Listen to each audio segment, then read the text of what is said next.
Hello everyone. I just want to film a quick wrap up for the Thrillerathon that ran from February 15th through the 23rd. I managed to read 3,810 pages.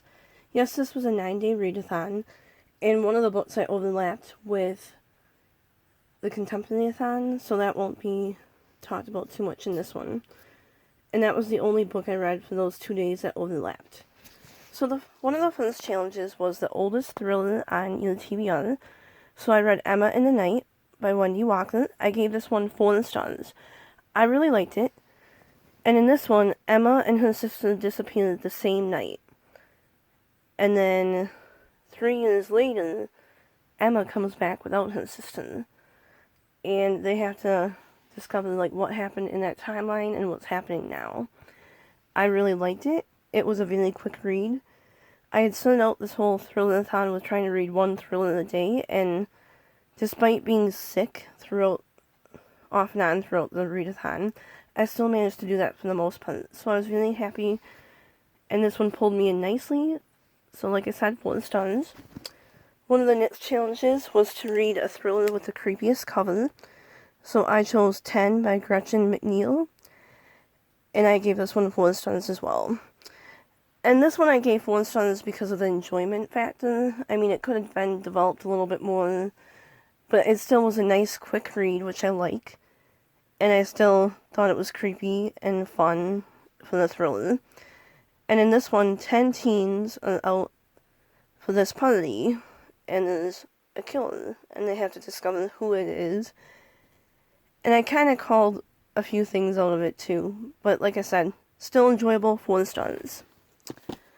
The next one I read was The Chalk Man by C.J. Tudor, and this was for the shortest thriller in my TBR at 277 pages. I gave this one 5 stars. I didn't think I would like it, but once I got into it, it was really interesting. There's 2 timelines, 1986 and 2016, and in 1986, Eddie had this little gang of friends, and they come across a dead body. And then in the new timeline, 30 years later, Eddie is in that town as a teacher, and one of his friends comes back, and there's another whole storyline.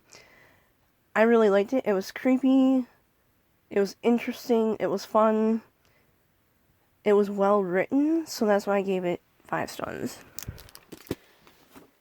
And then I read a new to you author, and I read Wild and Girls, and this was by Rory Power.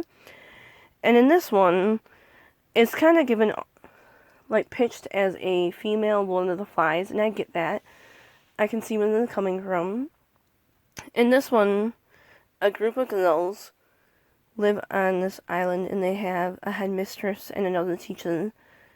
And there's this illness, or I don't even know how to describe it.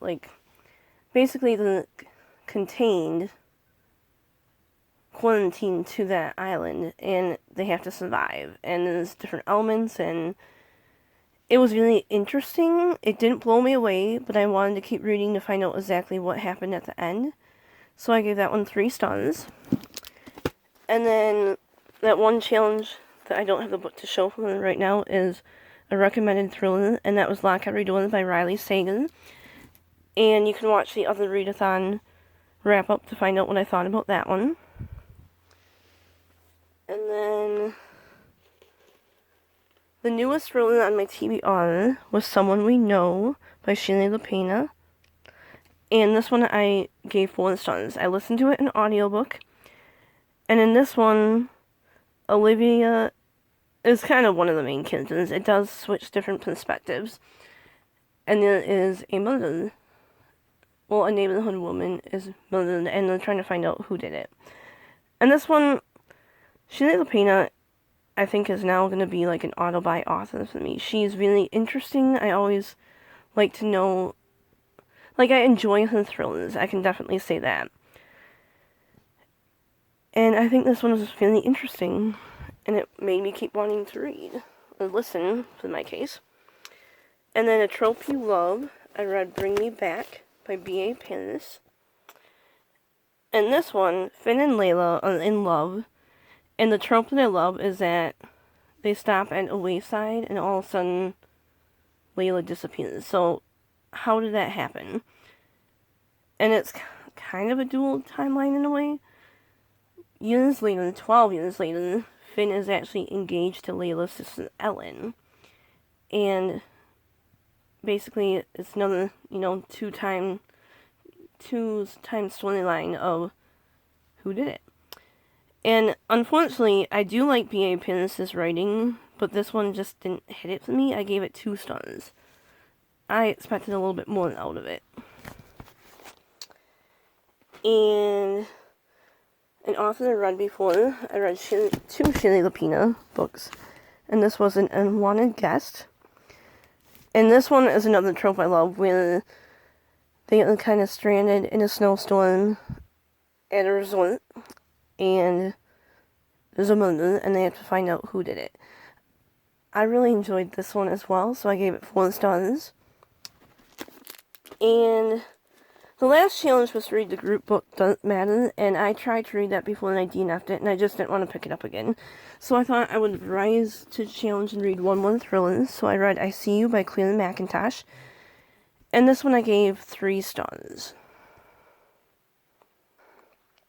The main character, Zoe, is looking in the paper, and she sees an advertisement for, like, I can't even talk today, an ad for Find the One, and there's a picture of a lady, and then she's murdered. So she realizes that there's more to this advertisement and to this company, and trying to find out who did it, and she sees herself in the advertisement one day, so she wants to prevent her own murder. And it made me keep reading, but at 374 pages, it was a bit long, and maybe they changed a few things, because the book I read was an advanced reader copy. So maybe they did change a few things of it, but based on reading this copy of it, I'm giving it 3 stars. So once again, I also read other books, which I covered in some of the Contemporary-thon, but I also finished 3 Babies in the Club books. And I'm trying to make my way through that series. It's getting tougher and tougher as I'm getting bored, but I have a habit of not following through on some of my challenges sometimes when it comes to reading, so I'm about halfway, maybe a little bit over the halfway with the series, and I am going to continue. But I am taking a break from it next month, just to give myself some time off. So I read Stacey vs. the Babysitter's Club, and this one I gave, I think, 2 or 3 stars. Stacey has always been one of my favorite characters, and I don't feel like this one was well done. And they show a picture of the theater or an auditorium, and it's not even discussed in that book. And then Christine the Missing Fortune, that one was okay for the mystery. And Dawn and the School Spirit one, I gave this one 3 stars. I think this is my favorite of the 3. And then it's like a mandatory involvement in the School Spirit Month. And Dawn and Marianne and some of the others don't like that because they don't want to participate in certain days, or they get bullied for not participating, and it's kind of a mess, and I actually like the way it was handled in that one. So there you have it. I read a lot of books lately. What have you been reading? Any good recommended thrillers? I'm always looking for more. Thanks for watching and have a great day.